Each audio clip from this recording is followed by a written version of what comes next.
Call to order the House Transportation Committee. It's great to be back with everyone. Might want to take today's largely going to be an administrative meeting. I'm going to announce our subcommittee chairs and membership, and we have a presentation from our Secretary of Transportation, Shep Miller. But starting out the new session, if people would like, maybe we could go around the room and have members introduce themselves. We have a few new members. We're going to have a few more changes soon again, but we'll go ahead and go through the room and introduce our members. So I guess we'll start. Delegate Reed, if you'd like to start. Thank you, Madam Chair, and welcome everybody. I'm Delegate David Reed, representing House District 28, which is in the eastern portion of Loudoun County. And I guess I'll go. I should have gone, but Carrie Delaney, I chair the committee. I represent the 9th District in Fairfax County. I'm Delegate Austin. I represent the 37th House District. Delegate Scott Wyatt, 60th House District, parts of Hanover and New Kent County. Yes, good morning. Bill Wiley, 32nd District, Winchester, Frederick County. Thank you. Israel O'Quinn, 44th District, City of Bristol, Washington County, part of Russell County. Thank you, Madam Chair. Good morning, everyone. Jason Ballard, House District 42, representing Giles County, parts of Montgomery County, majority of Pulaski County, and the City of Radford, all located in New River Valley. Good morning, Leslie Mehta, District 73, Western Chesterfield. Good morning, Delegate Elizabeth Guzman, District 22nd, within Prince William County, Central Western. I'm not new, happy to be back, but new on the Transportation Committee. Look forward to working with everyone. Good morning, I'm Elizabeth Minute Parker. I represent the 5th District in Alexandria. Good morning, y'all. Delegate Michael Fagans, House District 97, Virginia Beach. Good morning, Delegate Benita Anthony, represent the 92nd House District, which represents portions of Norfolk and Chesapeake. Thank you, Madam Chair. Good morning. Delegate Adele McClure. I represent the 2nd House District, which encompasses parts of Arlington. Gratitude, Madam Chair. Delegate Jackie Hope Glass, representing the 93rd District, which is parts of Norfolk. Good morning, Madam Chair. I'm Delegate Brianna Sewell. I proudly represent the 25th District in Prince William County. Delegate Betsy Carr, good morning, folks. I have the privilege of representing the 78th District, which is Richmond. Delegate Watts, District 14, which is Northern Virginia, straddles the Beltway. All right, well, it is great to be back with everyone with some new faces. We've got some more changes that are coming due to some of our current members are going other amazing places, but it'll be great to have you here today, and we'll make any adjustments as needed. So I'd like to go ahead and announce our subcommittees. And again, this is going to be potential subject to change in some aspect, but I'll tell you what we've got right now. So subcommittee number 1, which is our DMV subcommittee. That subcommittee is chaired by Delegate Sewell. It's going to meet at this time, Tuesdays at 8 a.m. prior to the full committee meeting in House Committee Room B. This will be chaired by Delegate Sewell. Other members are Delegates Ward, McQuinn, McClure, Fagans, Guzman, Austin, and Wiley. And we'll pass all this out. Subcommittee number 2, infrastructure. It will be the main scope of that subcommittee. That will be chaired by Delegate Carr. That meeting will be on Tuesdays immediately upon adjournment of the full committee here in House Committee Room B. So chaired by Delegate Carr. The other members will be Delegates Watts, Reed, Glass, Anthony, Mehta, Austin, and Wyatt. Subcommittee 3, which will deal with highway safety issues, will be chaired by Delegate Reed. That subcommittee will meet on Wednesdays at 4 p.m. in House Committee Room A. So chaired by Delegate Reed, the other members will be Delegates Ward, McQuinn, Anthony, Sickles, Bennett Parker, Ballard, and Williams. And finally, Subcommittee 4 is our Innovation Subcommittee. That committee will meet ad hoc, so as needed. That will be chaired by Delegate Glass. Other members will be Delegates Carr, Sewell, McClure, Fagans, Mehta, O'Quinn, and Knight. So again, we have a paper. We'll have a page pass those out to members so that will all be available for you in print, so I don't have to reread it. But we're excited to get to work as soon as, so we've already had some bills referred, so as we get more, please anticipate those subcommittees coming online and beginning to meet. All right. Final reminder before we get to our presentation is I do request that members for this subcommittee, if you have requests, and this is not obviously for just the people up here, but for this committee, we'll kind of pass the word along. For this committee, we would like to ask anyone who has a bill coming before the Transportation Committee that if you do have a substitute or an amendment to your bill that's coming before this committee, we do ask that you try to have that to our committee staff attorney at least 24 hours prior to the subcommittee meeting. I think that is good practice, and it makes for better policy when we have time to prepare. So I am going to make that request that if you do have a plan for a substitute or an amendment, to please get that to our attorney 24 hours at least prior to the meeting of the subcommittee that your bill will come before. Okay, so that's kind of the administrative business for the committee. So at this time, I would like to invite the Honorable Shep Miller, our Secretary of Transportation, who has served the Commonwealth for these last several years, to come up and give us an update and briefing on the work that has been done during his time in the Commonwealth as we look forward to the new chapter of the Commonwealth, to kind of hear this briefing of what has been accomplished and the direction that we've gone thus far. So thank you, Secretary Miller, for joining us today and giving us this update. Thank you, Chairwoman Delaney. Really a pleasure to be here. The 4 years seems like it started about 40 years ago or 4 minutes ago, depending on the day. But it's been a great honor to work with you all to advance transportation in Virginia. Some of you know that I've been involved in the Transportation Board now for 12 years. And so I've got a perspective going back to 2010. And I think we're in a pretty darn good place here in Virginia. There's always work to do, and there's always more than can be done. But I think we're in a pretty good place. As all of y'all know who run things or have teams, the person who stands up is not only as good as the people that are doing all the work. And I've brought some of my team here today. I'd like to, with your permission, ma'am, just recognize them. First, my Chief Deputy, Mr. John Lawson. John is 38 years for VDOT and working for the state. He's been remarkably productive and good for transportation here in Virginia. And he will be leaving the same time I'm leaving, so Virginia's getting a big loss there, but John's done a fantastic job. So I'd like to thank him for that. Joanne Maxwell is with us today as well. We sort of grabbed her from VDOT over the last few months to help us out as we're winding down here. Joanne started at DMV, went to the OAG's office, and has been at VDOT as the Director of Governance and Legislative Services. And so another fine person in transportation has done so much. And then a couple of newer people. My deputy, Jacob Mitchell, who's been with us for almost 3.5 years now, who's pulled a lot of weight and done a lot of good work here in transportation. And most recently, Elizabeth Rechtenwald, who's our EA. She's been with us just for a number of months, but it's been really dynamic and helpful to us. And the last thing I'd like to say is I just got to meet somebody I'm really excited to meet, Mr. Colin Fleming, our page from my city of Norfolk, Delegate Anthony, Delegate Glass. This is our future here, folks. So good work, son, and learn a lot. Come back here and do what they're doing and do good work for Virginia. So again, I'm going to move into my presentation. I think I know how to do this right. Do I go up or down? Do I use the clicker? Let's go that way. I got it. It's here, but it's not there. It's there. There we go. Okay, I'm good.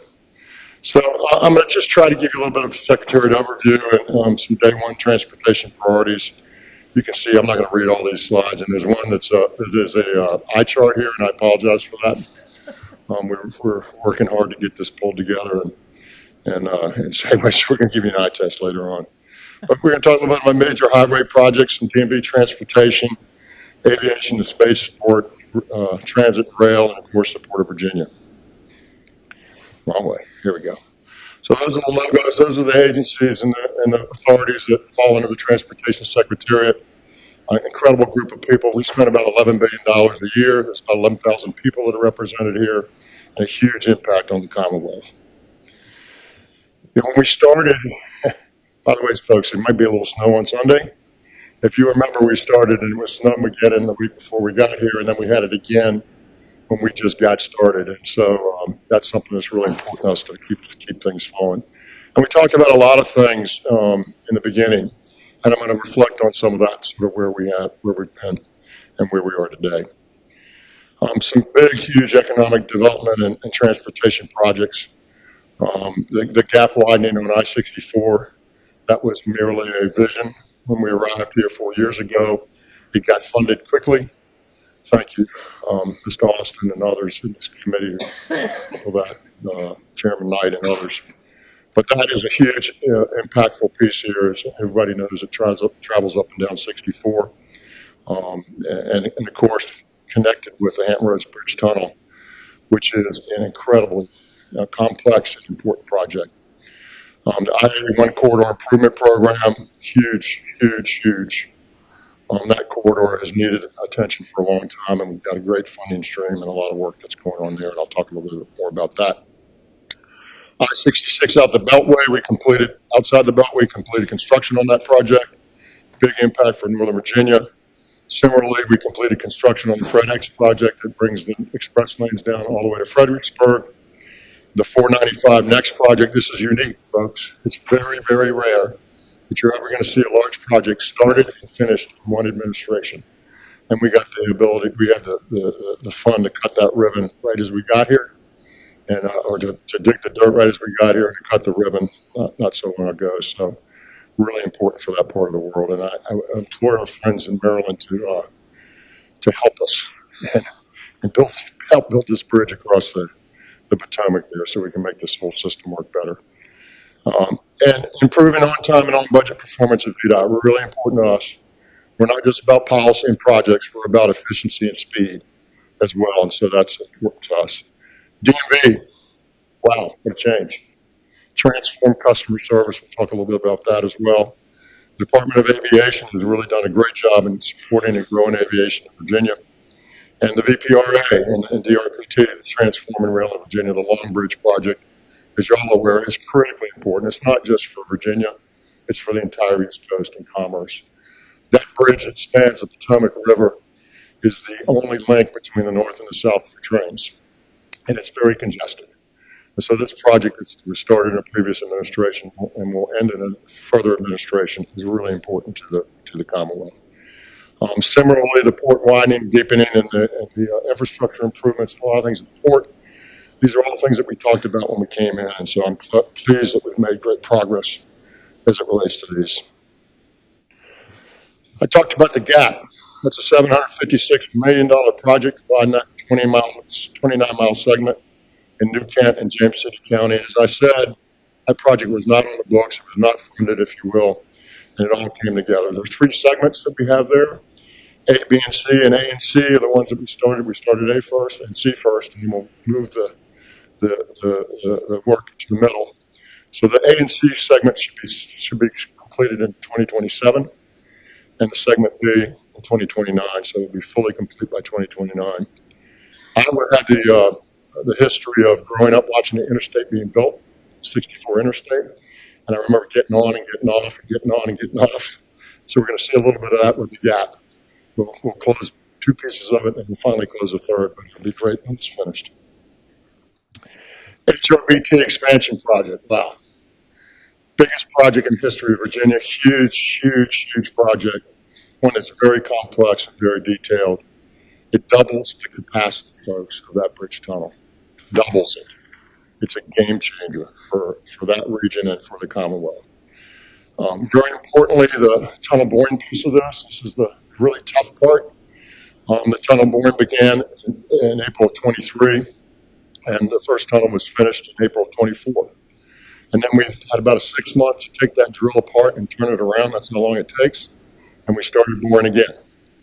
And in October 24, following 6 months, as I said, the process, we started again, and we completed that second tunnel in October of 25, the Secretary of the United States recognizing the Secretary of Transportation of the United States recognizing importance came down to help us cut the ribbon there. That will be a game changer, as I said, for the whole Hampton Roads area, but all of the Commonwealth. That's on track for completion sometime in 27. You know, these things get difficult and you're not exactly certain. But they're telling us now that the contractor's saying Memorial Day 27. It's going to happen sometime in 27, folks, and the sooner the better. So we're really excited about that. Importantly, the critical path of this, the thing that gets you in trouble and keeps you awake at night, is the tunnel boring. And the tunnel boring was just incredibly well done, maybe a month behind schedule. So we're feeling pretty good about the completion dates. Here's a picture of Mary boring through that concrete wall to finish that tunnel. On your left and on your right is the governor and the Secretary of Transportation of the United States talking about this tunnel. Those sections behind them are what creates the tunnel. This thing looks like an inchworm, and the tunnel bores and then puts sections in behind it. There are 9 of those sections that go together to make a ring, and then it pushes off that and bores some more and brings some more sections in. It's just incredible to watch that work. I-81 Corridor Improvement Program, as I said, really important for the Commonwealth. And I will tell you, one of the great things about this improvement program is it has a steady funding stream that will not stop until you all stop it. And I'm not sure you should ever do that because it's going to continue to do work. The original projects are up to $3.9 billion right now, with estimated delivery in the 2035-2036 time period. 38 of the 65 projects that were identified in the plan are now complete. A lot of those are small and easier than the large construction projects. There's 14 that are under construction and another 12 projects that are in the design phase. Importantly, not only did we have $3.9 billion in the original program that was funding, we've added about $500 million in additional funding to that. 245 came from the general fund and 269 came from the priority transportation funds to fix the S-curves in Botetourt County. So we've been able to add some additional resources, and that will go a long way to making sure that project is successful. We recently selected additional 20 projects to go into the next tranche. That number right now is $2.25 billion that would be committed to that. Importantly, that's 10 years from now. So these projects may change. We continue to assess as we make progress as to what projects are the most important and bring the most relief. But we've identified those 20 and we're excited to get them into the program. Express lanes. Wow, Virginia has done a fantastic job over a long period of time in P3 projects and express lanes. As I said earlier, the Transform 66 outside the Beltway has been completed. FredEx going into Fredericksburg has been completed. 495 next, as I indicated, begun and completed. And feasibility work, really important here. Feasibility work, we're trying to find a way, and there is a path forward, to get bi-directionality on the I-95 express lines. And so we've looked at least at a 10-mile segment up in Northern Virginia. It's tricky. It's going to cost some money. And there's going to have to be some decisions about whether you allow trucks in those lanes or not. And all those things will go into a decision that'll be made in the future. But it's possible and it should happen. We call it the clicker project because when the governor first got here, he called me in his office one day and says, "Secretary, every time I go on the express lanes, they're going the wrong way. Can I just get a clicker to change the direction?" So hopefully that clicker project will be done in the future.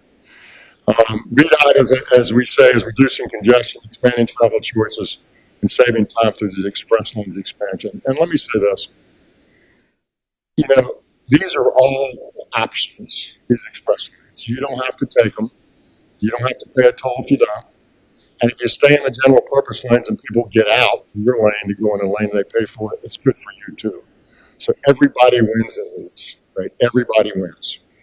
And that's why we like them so much. Some additional VDOT updates. Historic toll relief, $101 million for the Elizabeth River tunnels has been added. The Coleman Bridge that links the Middle Peninsula and the peninsula, that toll has come off 9 years early, saving commuters there $60 million a year.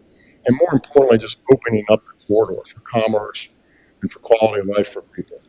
You know, that's one of those situations where if you are trying to cross that bridge and you don't want to pay a toll and you want to get to the other side, it's an hour to go around.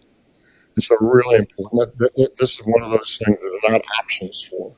And so removing the tolls off that have been important to me, and I'm glad to see them happen. Similarly, similarly, the Robert O. Norris Bridge, which connects the northern neck to the Middle Peninsula, no longer a toll bridge, but a very narrow, very high, with low guardrails bridge that people literally will not drive across. Now, I've been doing it my whole life, and I'm comfortable. But I will tell you, there's nowhere to go. I say the shoulder is 6 inches on each side. And we've had, unfortunately, we've had some deaths there the last couple of years. So we have found a way to accelerate that project by 8 years, and it will begin construction now in 2028. So huge, huge, huge for the Middle Peninsula and the Northern Neck. You know, we had that terrible situation with Hurricane Helene down in Southwest Virginia. And I was down there the next day with the governor, and I just can't tell you how awful it was. And part of the awfulness, a small part of the awfulness in some respects, was a mile and a half of Route 58 that was just gone. We walked up at both ends and looked at it, and the road was just gone. I mean, the river, the little stream had turned into a raging river and just taken it away. And so there were all sorts of estimates of cost and time. And at the end of the day, VDOT dug in like VDOT does. They are really great at emergencies, by the way. They dug in and they got that 1.5 mile stretch done 5 months early. Didn't take a year. And it was much less expensive than we expected. And they basically did it, took a contractor, took us, and did the work on the site, figured it out as we went along, and rebuilt that road. Just a great, great record for VDOT. Sort of in the weeds a little bit, but really important to VDOT and to the Commonwealth is on time and on budget performance. That's something I talked about when I first came here. VDOT projects increased. So there's two kinds of projects, let me just say that. VDOT run projects and the locality projects that VDOT is still responsible for. VDOT projects, their on-time delivery increased from 77% to 93% from 2022 to 2025. And the on-budget stayed steady at 95%. So we're currently at 93% on time and 95% on budget, and we want to get to 100 and 100. But I got to tell you, I think the folks at VDOT really deserve a lot of credit for doing good work here. The locality projects have also seen a shift in a good way from 53% to 71% on time from 2022 to 2025. And let me say this, we've had a problem with that piece of our portfolio where programs have languished, or projects have languished in localities. And we started a program a few years ago where we basically put them on a watch list. In some cases, we built some projects. And I will tell you that the results have been very good. Instead of being mad and angry about it, those localities owned it, and they worked with us to improve. Alexandria is one that's done great work in that regard. Virginia Beach, Charlottesville, we're all working with these localities that have had these issues, and they have embraced it, and they're doing good work, so we're excited about that. Here's your words. Here's your high test, folks. Sorry about that. Economic development is huge for the Commonwealth, and transportation is linked directly to it. So over the course of the 4 years, we've spent some monies outside of the regular pots of money. The TPOF, the Transportation Opportunity Fund, with $161 million that we've spent. Priority Transportation Fund with $362 million. And we've allocated about $318 million in garbage bonds. The word chart of the projects that they have funded, really critical projects across Virginia. And as you can see, that's about $800 million of work that we've done outside of the normal sort of steady revenue stream. DMV. You know, the governor was not a transportation expert. He did not spend any time in state government. And so he didn't have like a huge transportation portfolio or a plank when he came to office. But he did know one thing. Everybody complained about the DMV. You know, that's sort of universal. It's a national thing, I believe. And so what he said is, go fix the DMV. An employee-led mission, 354 initiatives that were identified by employees and teams were put together. They came up with 354 things that they wanted to do to execute an expansive transformation focused on people, process, and technology. And we'll talk a little bit about some of those results in a minute. There's also a couple other things that are really important at the DMV that are going on.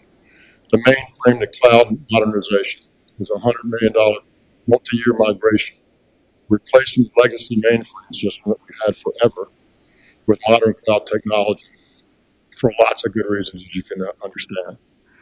That has been tried, I believe, 3 times before now, and each time it failed. It will not fail this time, I promise you.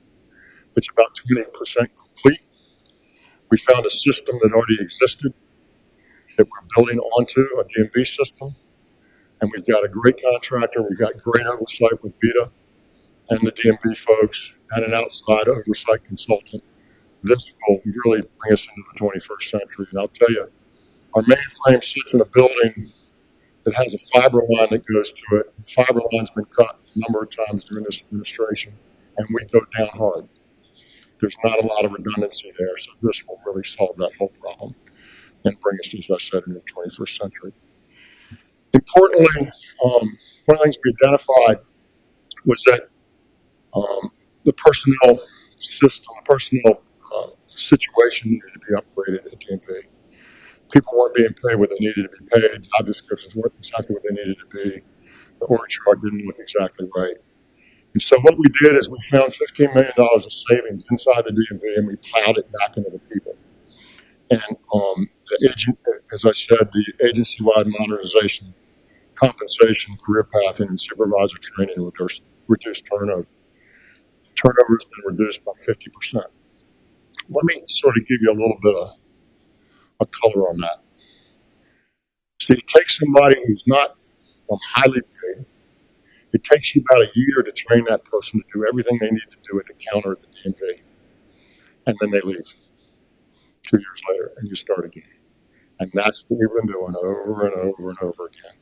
So we've changed that situation, and turnover's been cut by 50%, which drives performance incredibly so. So I talked about some of the results of that. DMV slashes the wait times. When I got here, as I said, the governor gave us a mission to go fix the DMV. The pre-COVID wait times, we didn't do it during COVID because COVID was weird, if you will, for all these processes. But the pre-COVID wait time was 37 minutes on average across the Commonwealth. So once you got your ticket, it takes 37 minutes to get to the window to get your problem or your situation taken care of. That's now down to an average of 14.3 minutes and trending down. In December, we're at 4.2 minutes. That's on higher volumes, folks, not lower volumes, higher volumes. And look at that decline from 37 to 14 and now down to 4. Just absolutely incredible. And I would just challenge you to ask your friends, how's it go when you go to the DMV? And listen, they're not perfect, none of us are, but the change has been fundamentally dramatic. And I just can't say enough about the folks that work there and what they've done. This is a good one. We've got a helpline, right? So you got a problem, you call the helpline. Guess how many times we answered the phone when you called? 1 in 3. Otherwise, you said, we're busy now, call back later. And 2 out of 3 times, that's what we told you. And I said, that is just horrific. Nobody hates that more than I do. And so there was an original goal set by the team of 50%, 60%. I said, how about 100%, folks? They're calling the line. They need some help. 94% is where we are today. So we've moved that needle from 38% to 94%. And that's about serving the customer, and that's our job. Technology. Wow. As I've said, technology will change transportation fundamentally in the next 20, 30, 40, and 50 years. It will not look like it does today. It'll be very different. So our DMV is on the cutting edge of innovation. First in the world first in the world, our automated road test system. What does that really mean? If y'all remember when you took your on-the-road driver's test and you went to the DMV and somebody got in the car with you and you rode around the neighborhood and you did this and you did that, that's going away, folks. I've done it myself.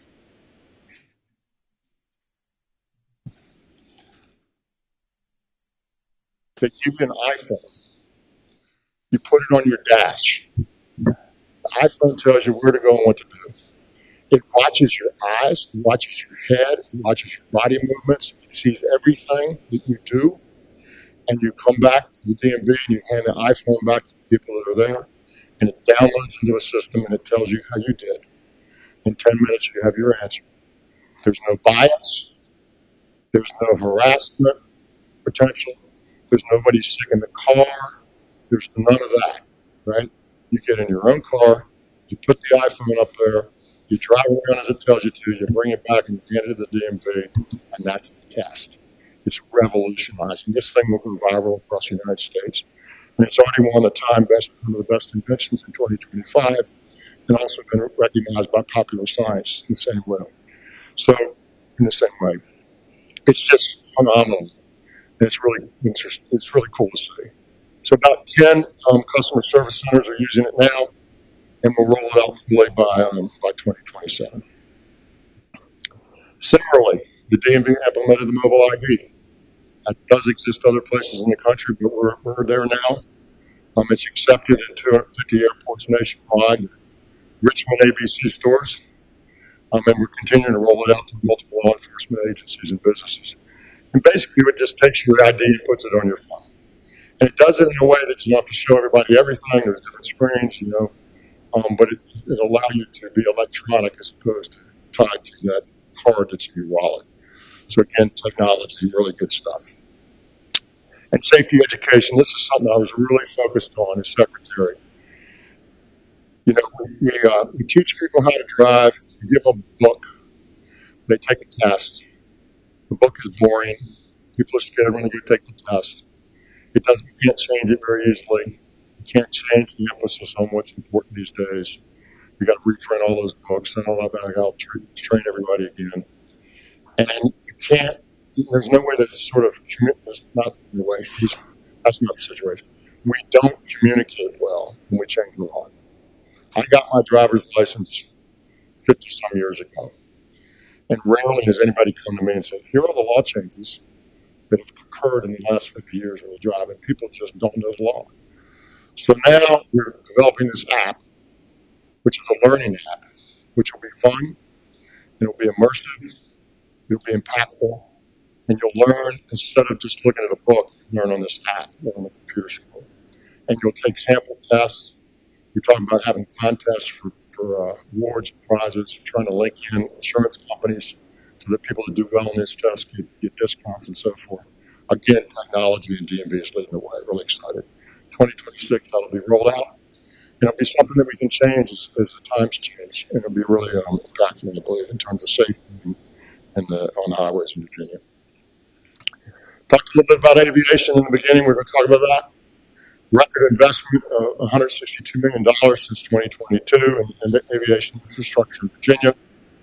We had an aircraft registration process. This is how it worked. You had a paper form, if you owned an airplane. You had to fill it out every year, send it to the DMV, to the DOAV, with your check for $5. They processed it. They sent you a sticker to put on your airplane that nobody ever put on your airplane.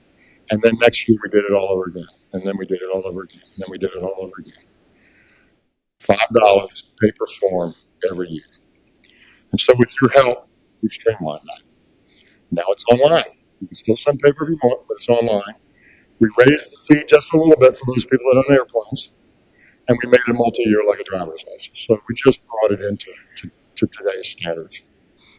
The Commonwealth Aviation Fund, this is important, something that will come up in the General Assembly this session. It was in the budget last session, but modernizing the Commonwealth Aviation Fund to ensure that entitlement discretionary airport funding goes to the 65 public use airports based on demonstrated need. So we rejiggered the formula.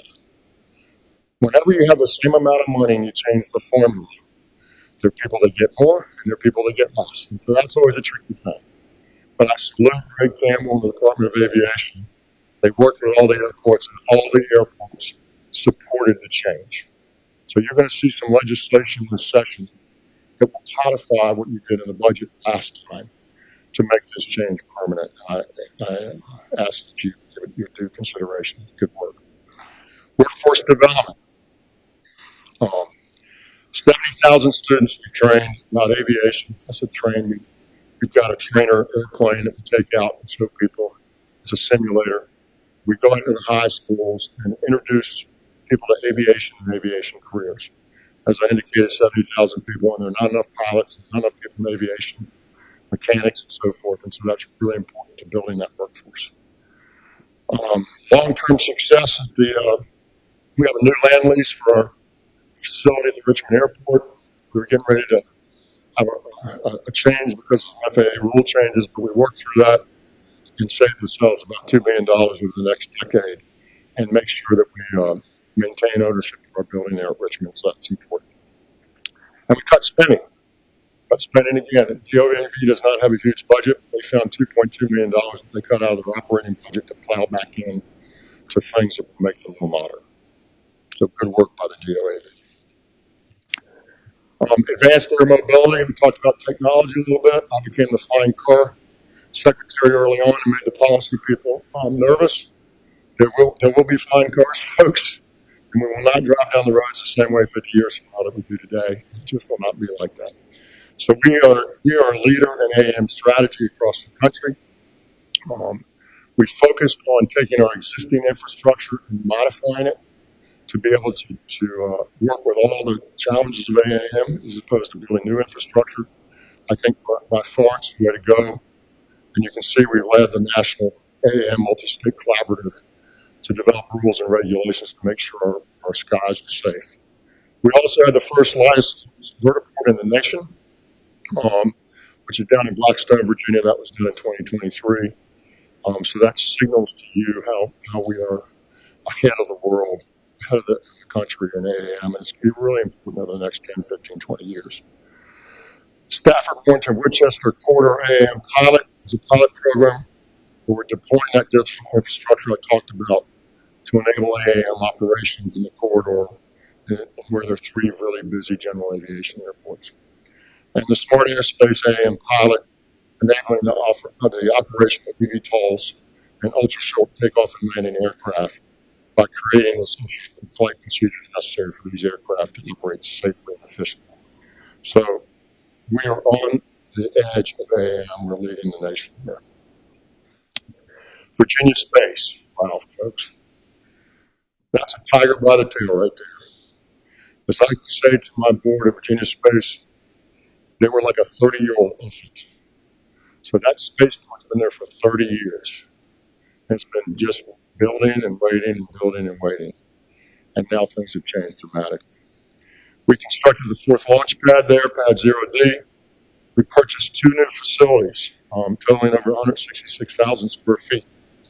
And we bought 600 acres of land next to the NASA facility. It can be used not only as blast zone, where you got to protect people from what might happen if something goes horribly wrong, but there's also development opportunities for the new space folks there. And we entered it very importantly into a 50-year enhanced use lease agreement. We were working on 5-year, they weren't even leases, 5-year licenses. We got $250 or $300 million in the ground, and we have 5 years. I got here, we had 3 years. So we went to NASA and said, this is not acceptable. We've got to have some long-term stability there. We've negotiated a 50-year lease with another 50 years that we can extend beyond that. Critically important as things change nationally. We've also added 2 new customers and a third's on the way. And we have had 12 launches during my time. Before that, it was 2 a year, 3 a year. But we've had 12, right? About 3 a year. Folks, we're looking at 30 a year. Not 3 a year, 30 a year. That's the sort of cadence that's going to happen in Wallops Island. if we continue on this track. This won't happen next year, but in the next 2 or 3 years. So all this investment in pads and land and everything that you have helped us do, that is setting the future for a real increase in launch cadence. With that comes jobs, comes opportunity, comes manufacturing. And so we've got to grow that ecosystem up on the Eastern Shore, and it's really important in Virginia. There are only 4 spaceports in the United States that do this, and there are only 2 on the East Coast. And if something happens to the Cape, it's us. And so very important for Virginia, and this will be an economic engine in the future.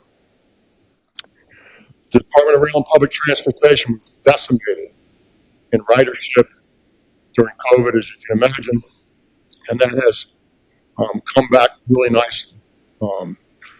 The ridership across all 40 transit agencies is at 85% of pre-pandemic levels after we exclude VRE and MATA. The MATA is still a tough nut to crack. There's lots of work to be done there. And that hasn't rebounded as well. And I don't think it will. The whole game has changed in Northern Virginia. We're on a 10-year ridership decline. This was not a COVID decline. This was 10 years in the making, steady ridership decline there. And things have changed. And so that's going to continue to need a lot of work. The Virginia Breeze, another great success story for DRPT. We nearly tripled the ridership since 2021. And that represents in 2025 a 5.3% growth over 2024. And we've instituted a new line called the Tidewater Current that will connect the Shenandoah Valley to the Hampton Roads area. So the breeze is rolling, and it takes folks off the road to get them to where they want. Takes cars off the road and gets these folks to where they want to go for a good price. Importantly, the way that DRP allocates money is called merit, making efficient, responsible investments in transit. It's the smart scale of transit, if you will, and that needs some work as well. And so the board, the director has been working with her counterparts throughout Virginia to streamline that. Close. Some of the agencies asked us to pause a little bit for some more consideration, so we agreed to do that. But the work that we're doing there is really about performance. So when we came to town, and still today, 50% of the transit agency's budget is just based on how, or their funding from us, is just based on how large their budget is. It has nothing to do with efficiency. It just has to do with how much money they spend. That's not really a great metric for success. And so that'll all be changed under these new formulas, but we focus on performance and efficiency and bringing value to the customer. DRPT is also supporting economic growth. We have the Rail Industrial Access Fund. We give up to $750,000 to connect new and expanding business to the rail, again, taking cars and trucks off the highway. And so we've given 17 grants, creating 3,000 more jobs and diverting 51,000 trucks for Virginia's roads. And you can see Purdue Agribusiness, Sims Metal, DeLong, and others that have received these grants. It's a great program, and it really helps us with economic development in the Commonwealth. I mentioned the Long Bridge. VFR is constructing 2-track railroad bridge across that Potomac River. And folks, they're spending a lot of money in the District of Columbia. That sort of grabbed me when I first got here. Why are we spending our money in the District of Columbia? And that's because it helps us. That's why we're doing it. And the district was not going to do it. So we're building this new parallel span. The project will be completed in 2030 for a total cost of $2.3 billion. And we also received, very helpfully, a $729 million FRA grant to make this happen. This will be a game changer for commerce on the East Coast and rail and for passenger rail. So we'll separate the passenger rail from the freight rail, and they'll both have their own bridges across that corridor, across that river. Very important. New River Valley. You know, we've been talking about getting the train in the New River Valley for a while. When we got here, we had a little problem. The problem was the tunnel and some other things that were unforeseen. And the project wound up at $600 million. It was just undoable. So we went to Norfolk Southern and we negotiated. And again, VPR did a great deal and negotiated a change in station. We got rid of the line that we were on and got onto a different line, a main line. And that saved us $100 million. Not only did it save us $100 million, it's a better place to be. Not only is it a better place to be, we also got the Manassas line in that same deal. So we picked up the Manassas line, we got a better station, a better place, a better line in Christiansburg, and we saved $100 million. Huge, huge job. Huge work by VPRA. Did a really great job. And we were able to break ground on that in 2025, earlier last year. That service will begin in 2027, and the total project cost is now $264 million. Importantly, it also keeps the dream of going to Bristol alive for those folks. The other line was not going to make it. And the outcome of that is VPRA is growing record ridership because of these investments. And you can see from 2022 to 2025, we've doubled ridership in Virginia, in the Amtrak lines. And listen, I know our folks in Norfolk are a little unhappy with, we've lost a train temporarily. We're going to have some bus service that helps that to connect to other trains. But that's all because of that Long Bridge work. And the Long Bridge just has to get done. So we're going to suffer a little bit of pain, just like we do at HRBT, before we get the reward of everything being accomplished. Port of Virginia, huge for Virginia. Huge economic driver. A lot of investment is there. I live right to the right of that picture in the city of Norfolk. We've completed an $83 million central rail yard expansion, which gives us an additional almost 500,000 TEUs annually of capacity. Very importantly, and sort of in the background, we renegotiated the VIG lease. So that facility in Portsmouth is one that we lease. We do not own it. And we lease, we have a long-term lease. But the lease went like this. If you want to do any investment in this port, in this facility, you have to get our permission. And if we allow you to do it at the end, when you want to buy the facility, you have to pay us back for it. So you pay to put it in, and then you pay to buy it back. That's not a good deal, folks. So we went to work, and we renegotiated that. And now we got rid of that clause, and we also got rid of the situation where we had an unknown number at the end of the line to buy it back. We now have a fixed number. We know what it is. We negotiated it. We signed a new lease. We paid to do that. But now we have certainty. We have certainty for that facility, which is hugely important for Virginia, and we don't have to pay twice for the same thing. It also keeps the tax base straight in the Portsmouth community, which is really important as well, the tax flow of revenue. We also completed we're completing the $650 million NIT North terminal operation expansion, and that will be completed here in 2027. Again, these are all investments to make us quicker, better, faster, and have more capability. And finally, the big one, the dredging of the harbor to 55 feet and to make it the widest and deepest port on the East Coast. That's a $450 million dredging project that will be complete this year.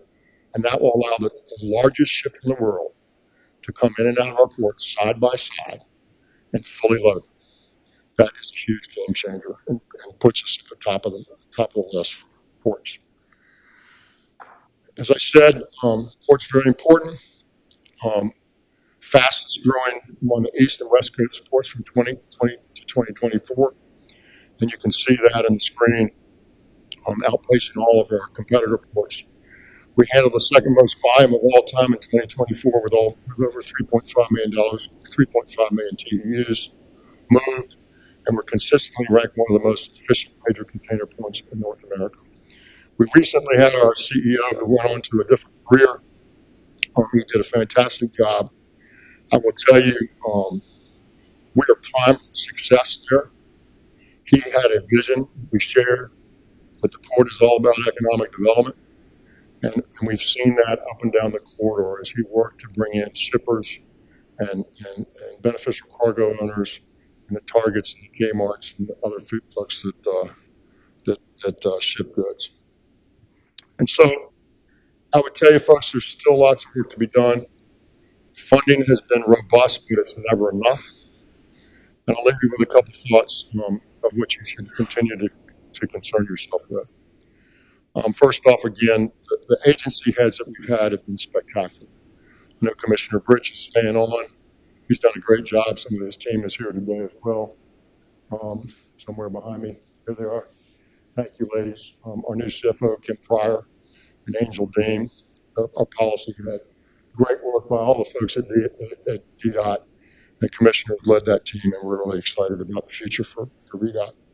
Similarly, across the board, Lackey at DMV, great job. Greg Campbell at DOV. All of our agencies heads have just been fantastic. The one thing I would tell you to continue to concern yourself about, we did a great thing in Virginia in 2013 with transportation funding and the creation of some of these regional authorities, and we got a great one in Hampton Roads at HR TAC. The problem with the authorities, if there's a problem, and there is that 100% of their money goes to construction. And it's billions and billions and billions and billions of dollars. That HRBT project, $3.9 billion, that's not the state per se. That's regional money collected in the authority and then spent back there in Hampton Roads. And that's fantastic for Virginia, right? Who's going to maintain it? Where's that money come from? Those tunnels, just the tunnels, will cost us $40 million a year to maintain. Just the new tunnels, $40 million a year to maintain. And our funding comes in, and I'm going to wrap this up. Our funding comes in at the top of our funnel in our regular funding cycle, and it basically gets split 51-49 maintenance construction. And then at the end of the day, if we don't have enough maintenance money, if it snows too much, if we have unforeseen circumstances, inflation has been dramatic in construction and maintenance activities on the highway. If we don't have enough, we go and we take it out of construction. Don't do some projects, push those off, we fund maintenance. And we've been doing that for a number of years. We call it, it's our crossover in transportation. With all these new projects, 81, all the projects I've showed you that are being funded by these revenue streams, and 81 isn't the same way, but it has the same effect. 100% of that money that's created here in the Commonwealth goes to construction, and there's no funding stream that comes along with it for maintenance. So we're going to dump all these projects into our portfolio, which is fantastic, but there's no maintenance money that comes with it. So that's something that's going to get tight in the future. Listen, it's been a real pleasure to be able to work with you, Madam Chairwoman. What a pleasure. Y'all got a great group of folks. I know that the Commonwealth's in good hands in transportation. I know that we've advanced the ball substantially. We believe we've left it in a good place for the next administration. And I'm proud of the work we've done, but more proud of the people that have done it. So thank you for letting me come talk to you this morning. It's been a great pleasure, great honor. Well, thank you, Mr. Secretary. Thank you for the time and this presentation. We really appreciate it. I know we do have a few questions, if you wouldn't mind sticking for just a few more moments from the committee. I'll start with recognizing Delegate Austin and then Delegate Reed. Thank you, Madam Chair. And, I've served on transportation since I arrived here 12 years ago, and I've worked through, this will be my fourth governor coming, and served with three other previous secretaries of transportation, Mr. Miller. And I must say, what an impressive legacy and what an impressive list of projects that have been completed.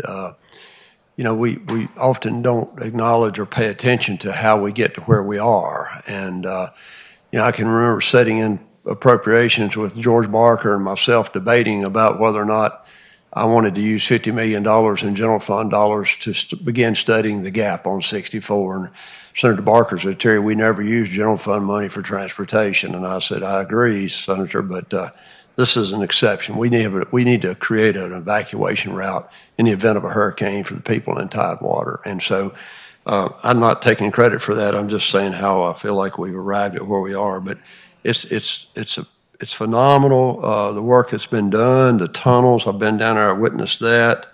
The gap, I-81, we started off in 2017 with 2019 with $2 billion. We're up to $3.9 billion. Amazing. Of course, at $30 million a mile, it's unbelievable, the cost today. But the costs are what the costs are. There's no point complaining about that. I'm just happy that we're making the progress for the people who live along the corridor. Amtrak, it's really nice to see that we're getting to Christiansburg. Again, I was told when we began to work in 2019 on I-81 that a group called Rail Solutions, and some of you probably heard me say this before, came to me and said, Terry, I think you should be looking at rail as an alternative. And I said, no, I just don't see rail as being a feasible option. Boy, was I wrong. I've been wrong many, many times in the past, but I was wrong that time. We had 17,000 riders out of Roanoke then. We have over 300,000 now. And when we get to Christiansburg, as we all know, that number is only going to increase, Mr. Secretary. We had 2 trains a day out of Roanoke. You compound all that traffic back to the interstate, we've got greater problems than we have now. And we've got a lot of problems now, as we all know. So thank you. I must say, DMV Gerald Lackey has just been phenomenal. I tell you, every time I reach out to Gerald there, instantaneous responses. I can cite situations to where he's just made amazing changes to what previously was the situation, not being critical of anyone prior. It's just Gerald's done a great job. So I thank him for that relationship and work. Greg Campbell with the Department of Aviation, the chairman and I have an interest in aviation. She's a pilot. We've seen changes. She carried a piece of legislation last year. It's very valuable. She'll carry it again, I assume, and we'll codify it. It allows the revenues for entitlement funds to go and be used other places when they're not needed where they're entitled to go or postured to go. That's just all phenomenal. And it's great leadership, and leadership starts at the top and works its way down. So, Mr. Secretary, I'd like to thank you for the relationship we've had. John Lawson joined Maxwell. John's my go-to guy if I need to know something about money and VDOT. Joanne Maxwell is invaluable, and she should not be allowed to leave this building today. When she comes to the dais, she brings a lot of accumulated knowledge over the years that was shared to this committee and is so, so valuable. But thank you, Mr. Secretary. Thank you to everyone on the VDOT team, Commissioner Britch, Chief Engineer Thrasher, Angel in the Trails Department. I could go on and on and on, but thank you so kindly, and appreciate assembling this legacy list for us to remember you and your staff by. Thank you kindly. Thank you, Madam Chair. As Madam Chairwoman, as you know, I'm a pilot too, or I fly things, I should say. They just don't have wings on them. They have rotors called helicopters. So I have a love for aviation as well. Thank you, Delegate Austin. Delegate Reed. Thank you, Madam Chair. And I do actually have a couple questions, but I want to echo, first of all, some of the comments from Delegate Austin and just say thank you to you and your team for all of the work that you've done during the past 4 years. Whenever I have had to come to you for any questions or concerns or constituent issues, you and your team have always been there and been really very responsible. And I think you have really been able to highlight how transportation is something that is so very important to everybody in the Commonwealth, and it is truly a nonpartisan issue that you have worked to be able to resolve and improve over the last 4 years. So I just want to say thank you to you and your team and everyone. And then I do have 2 questions, and maybe more depending on the chair's latitude. But the 2 that I'm going to start with are with our friends north of the Potomac River in Maryland. And I wanted to see if you could provide an update on I-495 South Side. And I seem to have read something recently that maybe Maryland was making movements on doing something with the American Legion Bridge. And just wanted to see if you could comment on those 2 items. Thank you, Delegate Reed. 2 critically important things for the DMV region, and I say that. Northern Virginia is an interesting place. Not only is it a huge economic engine for Virginia, but it's part of a system that includes 2 other localities, if you will, 2 other sovereign places that we don't control. And we have to work together there to get projects funded or get them approved and get them through. And so we've been working for many years on the American Legion Bridge. As you know, we just completed the project that moved it as close as we could get to it. And Maryland, frankly, has had huge budget issues, economic issues, and a lack of desire to get it done. I mean, they had an opportunity earlier, and they decided not to go forward with it. There's additional talk. We're in constant contact with them. The previous secretary left a few months ago, but he certainly wanted to see it happen. But there needs to be political will first, and there needs to be money. And so, I'm hopeful. We'll see what Governor Moore decides to do. You've seen the federal government has sort of thrown some interest in the bridge as well. So we'll see how that turns out. There is no plan that we're 100% behind today. There's not a funding stream that we know about, but I know they're talking about it and working on it. The Southeast Express lanes is frustrating to me. To me, it's so clear. It's an option. We're not asking anybody to pay for it other than the people that use it. The bridge across Woodrow Wilson has been a concern for people. The people in Maryland are concerned about toll lanes in Virginia. Frankly, I think the toll lanes in Virginia helps everybody. And they're worried about us coming across the bridge. And so we did a study that looked at coming across the bridge because that's really the system answer. It didn't mean we were going to do that. People thought we were just going to come build toll lanes in Maryland, which is silly. We can't do that. We're not allowed to do that, and we wouldn't do that. But even some of our friends in Northern Virginia have just delayed and delayed and delayed, really moving this project forward. And I'm hopeful in the new administration with new folks that that'll get moved forward. I mean, that's a project that should get done. One of the hangups has been the concern about Metro coming across the Woodrow Wilson Bridge. I'd love to see Metro across the Woodrow Wilson Bridge. It's not going to happen. It will not happen in the next 10 years. It will not happen in the next 20 years unless life changes dramatically. And we've been waiting for 20 years, and I'm asking, what are we waiting for, folks? We have a solution that will work, and we'll tear it out. If you want to put Metro back there, we will tear it out of the bridge and put Metro there. We have committed to that in writing legally to be part of the contract. Our NEPA would require us to do that, so that's what we would do. We're just hopeful, and we'll hope that the new administration can continue to advance that ball. Thank you. And Delegate Watts. Thank you very much, Madam Chair. And I too echo all of the very, not just gracious, but on-point compliments that have been uttered by the previous members. But of course, I have several questions. My first question is, I trust that your presentation is online so that we can print it off and be able to retain some of the factoids that you cited? Yes, ma'am. The next question is also very specific. While I absolutely am delighted to hear the progress on DMV, as all the citizens of the Commonwealth are, could I have separate accounting for the turnover in Northern Virginia, which has always been a great difficulty compared to the other offices, and not only the training aspect and efficiency that you indicated, but the number of empty windows, which also reduce the level of service for so if you could, yes, ma'am. I think we can break that out for someone you. get that to me, I would appreciate it. I think we can break that out to you, and we'll make a note to do that. Yes, ma'am. Great.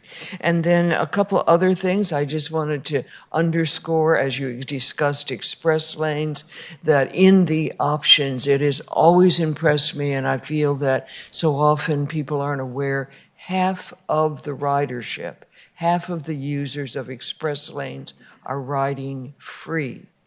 That this is why we have the reduction of vehicles, is because it incentivizes the HOV aspect, and this is incredibly important to controlling congestion in our region. And I just wanted to underscore your citing of options. And then finally, if I may, the challenge that you indicated as far as maintenance versus capital is a major challenge, but not to be undertaken lightly. Because my concern always has been that if it's only maintenance off the top, then the essential planning, both for VDOT, but absolutely for the industry, whether it is the industry that contracts for major maintenance projects or whether it is the industry that is gearing up for whether it's I-81 or the GAP or whatever it may be, needs to have the funding consistency that isn't undercut by maintenance off the top, as well as just the pure politics that if maintenance off the top addresses the needs of a number of our citizenry throughout the Commonwealth. Those who have great needs, again, whether it's the GAP or I-81 or Northern Virginia construction projects, Long Bridge, et cetera, do not have then the political statewide understanding of how we need to fund capital, not just maintenance off the top and everything is fine because the pothole's okay. So I wanted to underscore that. And then finally, concluding on that, I don't know whether Mary is the purchase or is owned by a contractor to be used always in our area because of the nature of the subsoils and so on, or whether it is something that will be taken off to Louisiana or wherever. But it really underscores that kind of awesome ability that our supporting industries need to also be able to depend upon as far as ongoing secure capital funding, not just maintenance off the top. Yeah, to answer your question about Mary, Mary will not continue in Virginia. Mary is a one-off built specifically for this job. And parts and pieces may be used by the people that own it. We don't own it. Parts and pieces may be used, but she will be dismantled, and she's done her job and done it really, really well. We don't have additional need for her. There's no additional need for that piece of equipment, but it will be taken apart, and some of it may be used other places. She was designed specifically for the conditions of the Hampton Roads area, not, for example, crossing the Potomac. That's correct. Thank you. All right. Well, thank you, Mr. Secretary. Thank you so much for your service to the Commonwealth over these last 4 years, for your participation with this committee. You know, this presentation, you know, not only shows the work that you and your team have accomplished, but just the breadth of what transportation means. I think a lot of people hear transportation, they think roads. And of course, it includes that, but there is just so much more, and to really see the depth of work that has been done and that needs to continue to be done is so important for this committee. So I really appreciate your time and thoughtfulness in putting together this presentation.